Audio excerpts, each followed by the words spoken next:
G7 leaders, including South Africa's President Cyril Ramaphosa and leaders from Ukraine and Mexico and India, who are not part officially of the G7, have been gathering in Canada for this year's G7 Leaders Summit. Let's get you a live update now. Bring in SABC News correspondent Nick Harper. Nick, as we've been doing for much of this week, this gathering has been overshadowed by the latest crisis in the Middle East. A joint communique, eventually signed by the US president, was issued this morning. And now Donald Trump is talking about how the US knows where the Supreme Leader of Iran, Ayatollah Ali Khamenei, is, but says they won't kill him for now. I wonder how that will go down with the broader G7 community.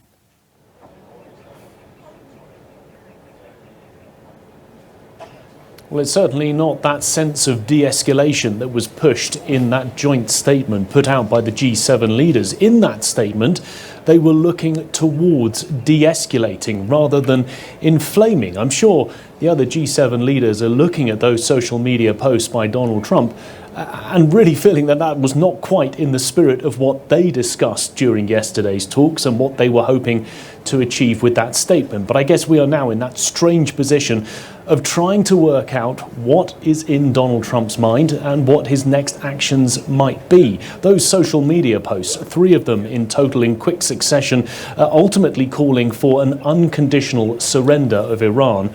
But yes, also that warning that the US knows where Ayatollah Ali Khamenei is hiding, but saying that he will not for now take him out, but did also warn that the US's patience is wearing thin. Here in Canada, there is still that focus on trying to arrange some sort of negotiated peace, some sort of ceasefire, or at the very least, de-escalation. And yet Donald Trump on Air Force One last night, after he abruptly left the G7 meeting here in Canada, suggested that he was really in no mood for negotiations, that he was not looking for a ceasefire. He hinted that what he was looking for was something much bigger, but didn't exactly say what. Now we have these social media posts suggesting that things could escalate further, potentially more military action could be taken, leaving the other G7 nations undoubtedly rather worried about what the US president is thinking of doing next. While they may not support the assassination of the Ayatollah, the Supreme Leader of Iran, Nick, from reading the joint communique, it's clear that the G7 is firmly in Israel's corner because they do stress its right to defend itself, also condemning Iran, but no mention of Iran's right to basically defend itself, considering, of course, that it was Israel that fired the first missiles on Friday.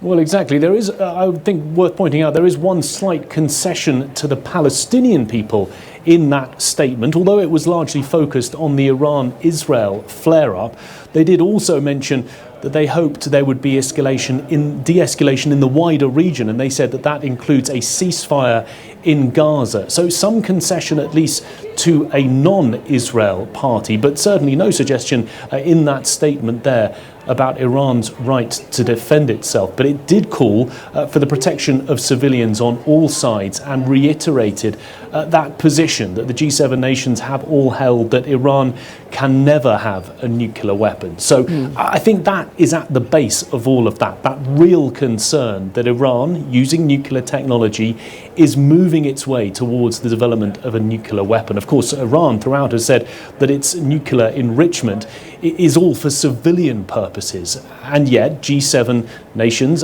Donald Trump, the UN's atomic agency, have all said that Iran has enriched uranium beyond the scope of what it would normally carry out for civilian matters. And therefore there is that fear that it's really all about developing technology that could potentially be used in a nuclear weapon. Very briefly, Nick, how do the G7 leaders think that this could lead to peace in Gaza?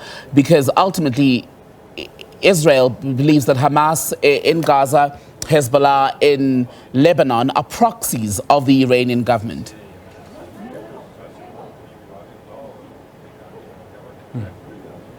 Proximity, certainly, but certainly also weakened Hezbollah and Hamas in a far weaker position as a result of Israeli activity in recent months. And in many ways, you could also argue that Iran itself has been weakened by these 5 days of airstrikes. I think interesting to note the Palestinian question is not really on the agenda here. The Middle East flare-up is really all about Iran, and then perhaps second on the list is the conflict in Ukraine. There is a desire amongst Western allies to help Gaza, to help the Palestinian people, and yet in many ways it just does not quite seem to be a top priority in meetings here at the G7. Thank you very much for that. Nick Harper, live for us in Canada, where G7 leaders are meeting for the final day today at that summit.